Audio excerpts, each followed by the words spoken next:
आज जो मैं स्टोरी सुनाने जा रहा हूँ, ये स्टोरी दरअसल आगरा ज़िले की है। वहाँ पर प्रदीप और शिवानी दो नाम के लड़के रहते थे। भले ही एक दूसरे को प्यार करते थे, लेकिन उनके रिश्ते ऐसे थे कि शादी नहीं हो सकती थी। शिवानी ने तो घर वालों के दबाव में पैर पीछे खींच लिए, लेकिन प्रदीप जिद पर अड़ गया। नतीजा क्या निकला? आगरा के ऐतिहासिक इमारतों में ताज के बाद सिकंदरा स्थित अकबर के मकबरे का नाम आता है, और इस शानदार और गौरवमयी इमारत का निर्माण बादशाह अकबर ने करवाया था। हर साल देश विदेश के हजारों पर्यटक इस इमारत को देखने आते हैं। इसी ऐतिहासिक इमारत में करीब 6 अप्रैल 2015 को एक अनहोनी हो गई। किसी पर्यटक ने वहां एक लड़की की खून से सनी लाश देखी, तो उसने शोर मचा दिया, जिससे उधर घूम रहे पर्यटक वहां इकट्ठे हो गए। लड़की की लाश देखकर लोग हैरान थे कि पता नहीं किसने इसकी हत्या कर दी। सूचना पाकर वहां मौजूद सिक्योरिटी गार्ड भी पहुंच गए। उन्होंने इसकी सूचना थाना सिकंदरा पुलिस को फ़ोन करके दे दी। सिकंदरा के गेट से थाना करीब 200 मीटर की दूरी पर था, इसलिए खबर मिलते ही थाना प्रभारी ज्ञानेंद्र सिरोही थोड़ी ही देर में पुलिस टीम के साथ उस जगह पहुंच गए जहां लड़की की लाश पड़ी थी। उन्होंने लाश को निरीक्षण शुरू किया। मरने वाली लड़की की उम्र करीब 19 से 20 साल की थी। हत्यारे ने किसी धारदार हथियार से उसकी गर्दन के अलावा पेट पर भी वार किए थे। लाश खून में तरबतर थी। लाश के पास एक ही मोबाइल फ़ोन और एक चाकू पड़ा था। इन पर भी खून लगा था। वहां का थाना प्रभारी ने अनुमान लगाया कि हत्यारे ने इसी चाकू से इसे मौत के घाट उतारा है। थाना प्रभारी ने उच्च अधिकारियों को भी घटना की सूचना दे दी। कोई पर्यटक घटना के अपने कैमरे में कैद ना करे, इसलिए पुलिस ने बिना फॉरेंसिक सबूत जुटाए ही फटाफट लाश को सील करके पोस्टमार्टम के लिए भेज दिया। थोड़ी देर बाद ही एसएसपी राजेश डॉक्टर मोदव के साथ खोजी कुत्ते और फॉरेंसिक टीम भी मौके पर आ गई। फिंगरप्रिंट एक्सपर्ट को भी बुलाया गया। सभी टीमों द्वारा काम निपटाने के बाद पुलिस ने अज्ञात के खिलाफ हत्या का मामला दर्ज किया। मृतका के पास से कोई ऐसी चीज़ नहीं मिली जिससे उसकी पहचान हो सकती है, इसलिए पुलिस के लिए पहला काम मृतका का शिनाख्त करना था। लाश के पास जो मोबाइल फ़ोन मिला था, पुलिस ने उसकी मेमोरी में सेव फ़ोन नंबरों पर बात करना शुरू कर दी। दोस्तों एवं साथियों, अगर आप लोग मेरे चैनल क्राइम कथा धर्मा पर नए हैं तो कृपया मेरे चैनल को सब्सक्राइबर और बेल आइकन घंटा जरूर दबा देना। तो दोस्तों, चलिए ज़्यादा समय ना लेते हुए कहानी को फिर से शुरुआत करते हैं। उसी क्रम में एक नंबर मृतका के किसी रिश्तेदार को मिल गया। उस रिश्तेदार से बात करने पर पता चला कि वह फ़ोन नंबर शिवानी नाम की लड़की की है। उस रिश्तेदार से पुलिस को जानकारी मिली कि शिवानी जगदीशपुर थाना क्षेत्र के आवास विकास कॉलोनी के सेक्टर 7 में रहने वाले अनु नागर की बेटी है। शाम 7:30 बजे करीब पुलिस अनु नागर के घर पहुंची। घर में अनु की पत्नी रेखा मिली। पुलिस देखकर वह परेशान हो गए कि पुलिस ने उससे पूछा कि आप क्या वाकई ही शिवानी को जानते हैं? जी, शिवानी मेरी बेटी है, मगर आप उसके बारे में क्यों पूछ रहे हैं? रेखा परेशान होकर बोली। वह सब भी बता देंगे, लेकिन पहले यह बताओ कि शिवानी कहाँ है? पुलिस ने पूछा कि सर, वह तो अपना फ़ोन रिचार्ज कराने के लिए घर से निकली थी, लेकिन अभी तक नहीं लौटी है। मैं उसी का इंतज़ार कर रहा हूँ, उसका फ़ोन भी नहीं लग रहा। आपका कोई रिश्तेदार रहता है? पुलिस ने पूछा। जी, मेरे जेठ जी रहते हैं, वह डीएम ऑफिस में नौकरी करता है, रेखा ने कहा। पुलिस रेखा को लेकर मुन्ना लाल के घर गई। रेखा घबरा रही थी कि पता नहीं क्या बात है। जो पुलिस उसे कुछ बता नहीं रही। मुन्ना लाल उसी समय ड्यूटी से लौटा था। अपनी भाई पत्नी के साथ पुलिस को देखकर वो भी चौंका। पुलिस ने मुन्ना लाल से बात करके सिकंदरा में मिली लाश को फ़ोटो दिखाया। मुन्ना लाल ने उस फोटो को देखकर, अरे यह तो मेरी भतीजी शिवानी है, इसे किसने मार दिया? अभी कुछ नहीं पता, सिकंदरा में इसकी लाश मिली है। लाश को पोस्टमार्टम के लिए भेज दिया गया। पुलिस ने बताया कि बेटी की हत्या की बात सुनकर रेखा दहाड़े मारकर रोने लगी। रेखा का पति जो अनु नागर एक प्रकाशन कंपनी में सुरक्षा गार्ड की नौकरी करता था, मुन्ना लाल ने उसे फ़ोन करके घर बुलाया। इसके बाद पुलिस दोनों भाइयों के साथ लेकर थाने आ गए। थाने में लाश के पास बरामद फ़ोन जब दोनों भाइयों को दिखाया तो उन्होंने बताया कि वो मोबाइल शिवानी का है। इन बातों से साफ हो गया कि सिकंदरा पुलिस ने जो लाश बरामद की थी वह अनु नागर की बेटी शिवानी की थी। लाश की शिनाख्त होने के बाद पुलिस ने हत्यारे तक पहुंचने के लिए जांच की शुरुआत शिवानी के घर से शुरू की। थाना प्रभारी ने अन्नू नागर से पूछा कि शिवानी का हत्यारा कौन हो सकता है। मेरा मतलब क्या तुम्हें किसी पर कोई शक है? सर मुझे तो एक ही आदमी पर शक है और वह है मेरे साढ़ू का लड़का प्रदीप। यह काम उसी का हो सकता है। अन्नू नागर ने अपनी शंका प्रकट की। वह क्यों? थाना प्रभारी ने पूछा। सर वह शादी के लिए मेरी बेटी के पीछे हाथ धोकर पड़ा था, अन्नू ने कहा। इतना सुनते ही थाना प्रभारी का यह मामला प्रेम प्रसंग का लगा। अन्नू से प्रदीप का पता मालूम करने के बाद वह अगले दिन जिला एटा के गांव निघोली कला स्थित प्रदीप के घर जा पहुंचे। प्रदीप के घर के बाहरी दरवाजे पर कुंडी लगी थी। पड़ोसियों की मौजूदगी में कुंडी खोलकर पुलिस घर में घुसी तो अंदर कोई नहीं मिला। घर की लाइट जल ही रही थी। सारा सामान पैक था। ऐसा लग रहा था जैसे घर के लोग सामान सहित कहीं भागने की तैयारी में थे, लेकिन उन्हें पुलिस के आने की भनक लग गई, जिससे वह घर छोड़कर भाग गए। लोगों ने बताया कि प्रदीप 6 अप्रैल 2015 की सुबह 7 बजे अपने 2 दोस्तों के साथ बाइक से घर से निकला था। उसके बाद किसी ने उसे नहीं देखा। प्रदीप का पूरा परिवार भी गायब था, जिससे पुलिस को शक पूरा पुख्ता हो गया कि वारदात प्रदीप ने ही की। काफ़ी देर तक जब कोई वहां नहीं आया तो एक कांस्टेबल को वहां छोड़कर थाना प्रभारी लौट आए। अब तक शिवानी के मोबाइल फ़ोन की कॉल डिटेल पुलिस को मिल चुकी थी। उस पर जो आखिरी कॉल आई थी, जांच में पता चला कि वह कॉल प्रदीप के फ़ोन नंबर से की गई थी। सर्विलांस टीम ने उस नंबर को सर्विलांस पर लगा दिया। अगले दिन उक्त नंबर की लोकेशन दिल्ली में मिली। थाना प्रभारी ने एक पुलिस टीम की दिल्ली रवाना कर दी। दिल्ली पहुंचने पर पता चला कि उसकी लोकेशन जलसेर में है। पुलिस टीम जलसेर पहुंची। इसके बाद उसके फ़ोन की लोकेशन आगरा की हो गई। जैसे जैसे उस फ़ोन की लोकेशन बदल रही थी, सर्विलांस टीम उसकी जानकारी पुलिस टीम को दे रही थी। जब पुलिस टीम का पता चला कि उसका फ़ोन का लोकेशन आगरा में है तो पुलिस टीम उसका पीछा करते हुए आगरा पहुंच गई। आखिर 9 अप्रैल 2015 को कारगिल पेट्रोल पंप के पास से पुलिस ने प्रदीप को हिरासत में लिया। पुलिस के शिकंजे में आते ही प्रदीप का हक्का बक्का रह गया। थाना लाकर प्रदीप से पूछताछ शुरू हुई। शुरू में उसने पुलिस को गुमराह करने की कोशिश की, लेकिन पुलिस की सख्ती के सामने उसकी एक नहीं चली। उसने अपना गुनाह कबूल कर लिया और कहा कि उसने शिवानी की हत्या की थी। शिवानी प्रदीप की मौसेरी बहन थी। अपनी मौसेरी बहन की हत्या की उसने जो कहानी बताई वो इस प्रकार थी। उत्तर प्रदेश का एक जिला एटा एक गाँव है निघोली कलाराम निवासी। इसी गांव के रहने वाले थे। वह पैसे से हलवाई थे। उनके परिवार में पत्नी सरोज के अलावा 6 बच्चे थे। उनमें से 2 बेटियां और एक बेटे की वह शादी कर चुकी थी। अपनी बेटी सुमन और बेटे कुलदीप की शादी उन्होंने इसी साल फरवरी में 6 दिन के अंतराल पर की थी। दोनों ही शादियों में अन्नू नागर भी पत्नी रेखा और बेटा शिवानी के साथ आए थे। प्रदीप इन्हीं राम निवास का बेटा शादी में आई अपनी सगी मौसी बहन शिवानी प्रदीप का भी गई थी। शिवानी की नज़रों का जादू प्रदीप पर कुछ इस तरह चला कि वह उसके आगे पीछे घूमने लगा। प्रदीप अपनी कोशिशों से शिवानी को आकर्षित कर रहा था। उसे मौके की तलाश थी कि आखिर उससे वह मौका मिल ही गया। शिवानी को किसी काम से छत पर गई तो प्रदीप भी उसके पीछे पीछे वहां पहुंच गया। वहां शिवानी को अकेली देखकर खुद को रोक नहीं सका।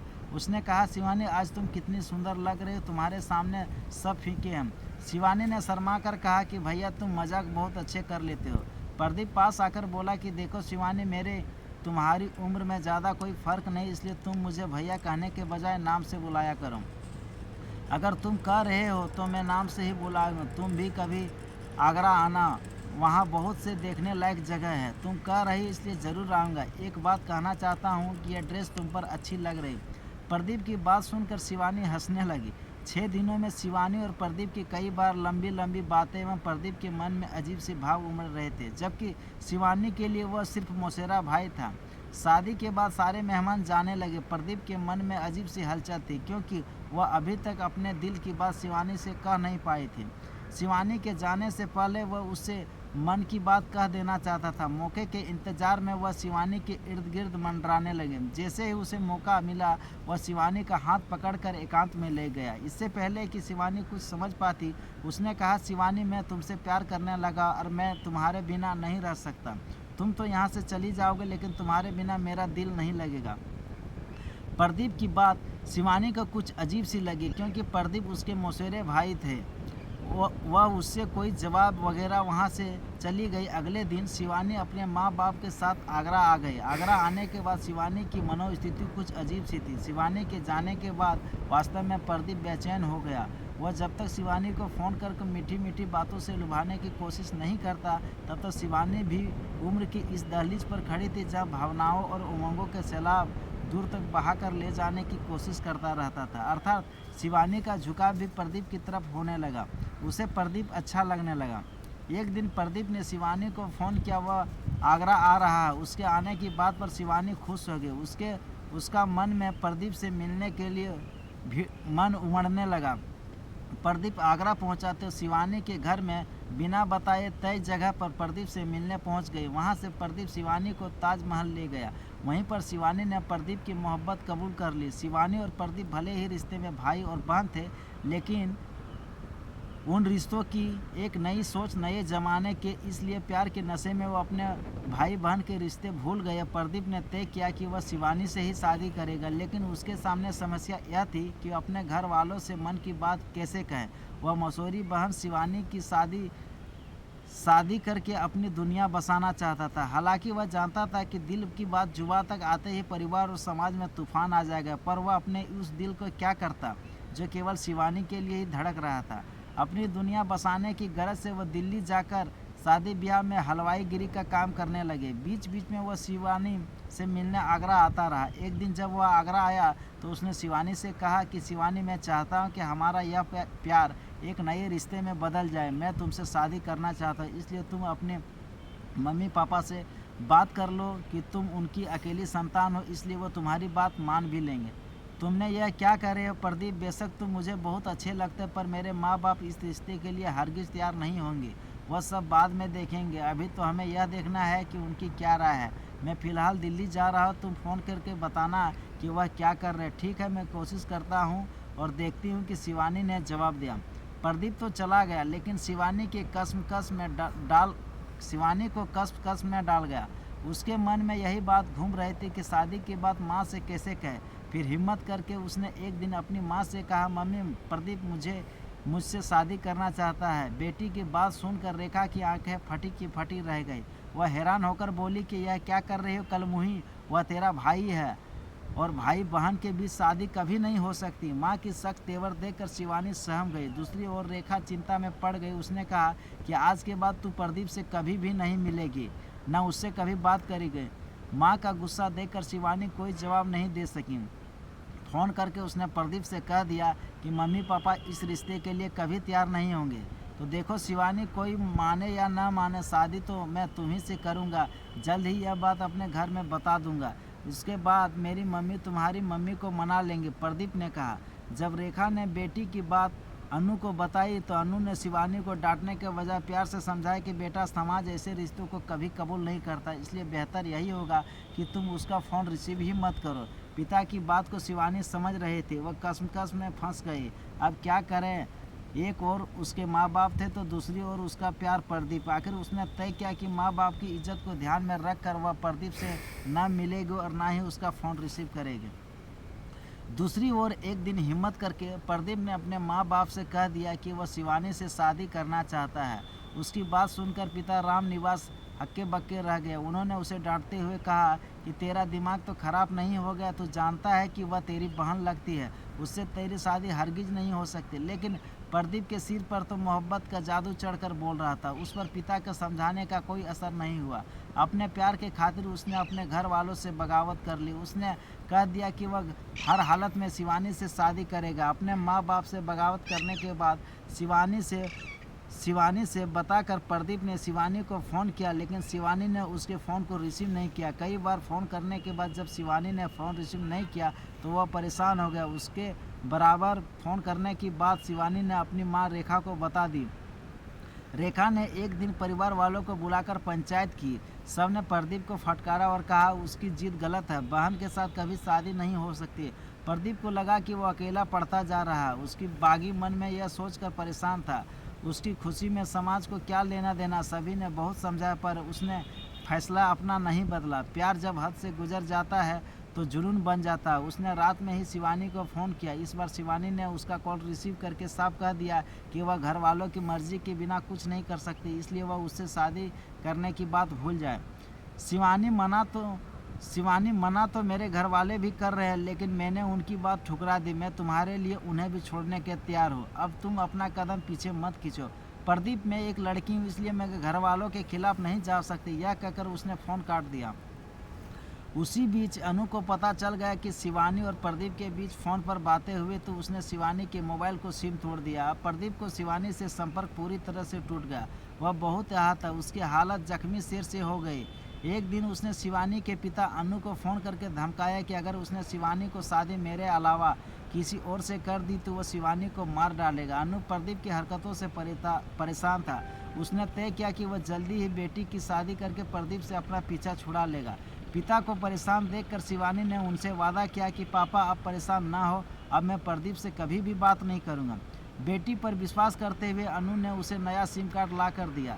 प्रदीप को पता नहीं था कि कहाँ से शिवानी को नया नंबर मिल गया। वह फिर से उसे फ़ोन करने लगा। शिवानी ने उसे साफ कह दिया कि उसके पापा उसके लिए रिश्ता देख रहे हैं। वह उससे ना शादी कर सकती है और ना ही कोई संबंध रखना चाहती। शिवानी के रिश्ते की बात सुनकर प्रदीप एक तरह से पागल हो उठा।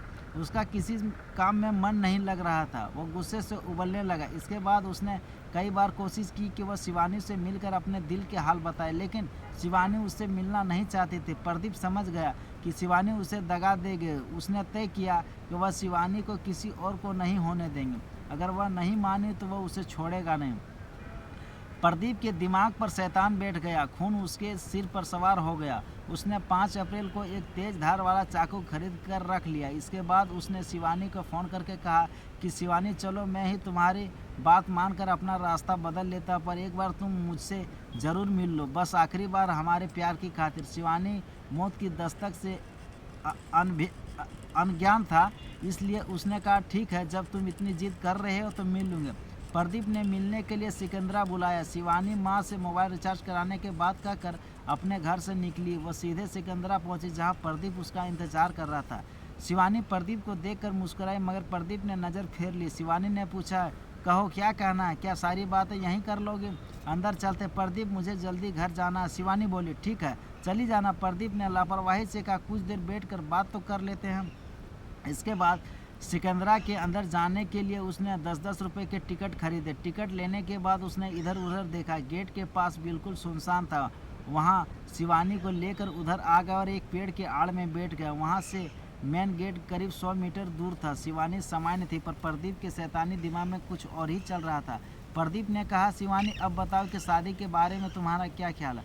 प्रदीप, मैं पहले ही कह चुकी कि मम्मी पापा नहीं मान रहे, तो फिर ज़रा सोचो, रिश्तेदार और मोहल्ले वाले क्या कहेंगे। शिवानी को इतना कहते ही प्रदीप ने इधर उधर देखा, कोई दिखाई नहीं दिया। उसने जेब से चाकू निकाला और शिवानी को मुंह में दबाकर चाकू का एक बार से गर्दन पर वार कर दिया।